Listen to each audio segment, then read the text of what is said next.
പിന്നെ റാഡിൽ വന്നിട്ട് 2 ടൈപ്പാണുള്ളത്.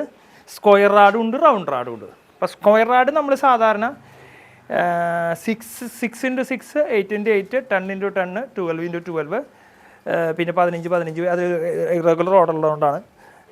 1:1 വരെയുള്ളതുണ്ട്, 1:1, 1:15 വരെയുള്ള, അതൊക്കെ റെഗുലർ ഓർഡറുള്ള ആൾക്കാർക്ക് വേണ്ടി എടുത്തു വെച്ചിട്ടുള്ളതാണ്. അപ്പോൾ ഇത് ഏത് ഇതും കിട്ടും. കോമൺ ആയിട്ട് 12 വരെ വെക്കാറുള്ളൂ.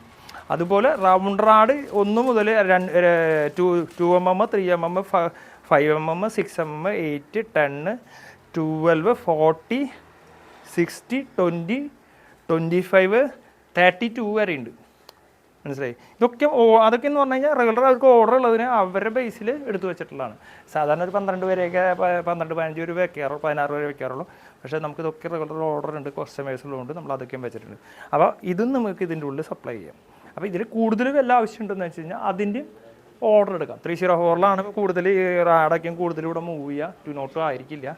അപ്പോൾ അത് നോക്കിയിട്ട് വേണം റാഡിൻ്റെ കസ്റ്റമർ സംസാരിക്കാൻ.